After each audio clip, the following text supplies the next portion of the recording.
കേന്ദ്ര സർക്കാരിന്റെ ഞെക്കി പിഴിയലുകൾക്കിടയിലും പല പ്രതിസന്ധികളും പരിമിതികളും മനസ്സിലാക്കിയാണ് ഇന്നലെ പിണറായി സർക്കാരിന്റെ അവസാന മുഴുവൻ ബഡ്ജറ്റ് നിയമസഭയിൽ ധനമന്ത്രി അവതരിപ്പിച്ചത്. ധാരാളം വികസന പദ്ധതികൾ, ഇടത് സർക്കാരിന്റെ സ്വപ്ന പദ്ധതികൾക്കെല്ലാം വലിയ തുകകൾ, ചെയ്തു തീർക്കേണ്ടതൊക്കെ ചെയ്തു തീർത്തും കേന്ദ്ര സർക്കാർ വഴിമുടക്കികളായി ഇടാൻ ശ്രമിച്ച പ്രതിസന്ധികൾ മറികടന്നുമാണ് ബഡ്ജറ്റ് ഉണ്ടാക്കിയിരിക്കുന്നത്.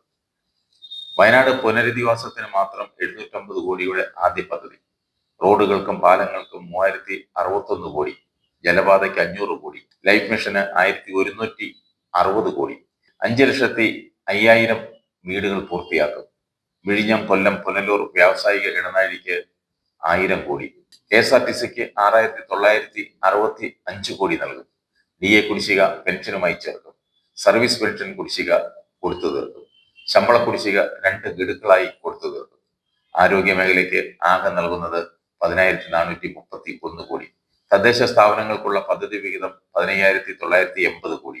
ഇടതു സർക്കാർ നൽകിയ വാഗ്ദാനങ്ങളെല്ലാം പൂർത്തിയാക്കാൻ സാധിക്കുന്ന ബഡ്ജറ്റാണ് ഇത്തവണത്തേത്. ചെയ്യേണ്ടുന്ന പുതിയ പദ്ധതികൾക്കും ചെയ്തു തീർക്കാൻ ഉണ്ടായിരുന്നവയ്ക്കും തുക കണ്ടെത്താൻ സാധിച്ചിട്ടുണ്ട്. ഇതെല്ലാം ചെയ്തതും ധനക്കമ്മിയും റവന്യൂ കമ്മിയും കുറച്ചുകൊണ്ടാണ്. ധനക്കമ്മി 2.9% കുറഞ്ഞു. കഴിഞ്ഞ വർഷം ഇത് 3.5%. കോവിഡ് കാലത്ത് 4%-നും മുകളിൽ പോയിരുന്നു. അതായത് കടമെടുക്കൽ ഗണ്യമായി കുറയ്ക്കാനും സാധിച്ചു. ഇത് മുൻപും പറഞ്ഞിട്ടുള്ളതാണ്. കേരളത്തിന്റെ ധനസ്ഥിതി മെച്ചപ്പെടുകയാണ്. കാരണം നമ്മുടെ വരുമാനം ഉയരുകയാണ്.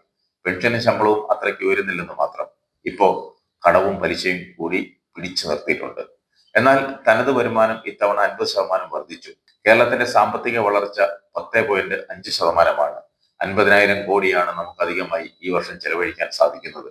കേന്ദ്രത്തിന്റെ കടുത്ത അവഗണനയ്ക്കും പ്രതിസന്ധിക്കുമിടയിൽ കേരളത്തിന്റെ സമ്പദ് വ്യവസ്ഥയ്ക്ക് കുതിച്ചുചാട്ടം നൽകിയ, ധനസ്ഥിതി മെച്ചപ്പെടുത്തിയ സർക്കാരിന്റെ സ്വപ്ന പദ്ധതികൾ അത് യാഥാർത്ഥ്യമാക്കാൻ സഹായിച്ച ഏറ്റവും മികച്ച 5 വർഷങ്ങൾ തന്നെയാണ് ധനവകുപ്പ് ഇപ്പോൾ തന്നത്.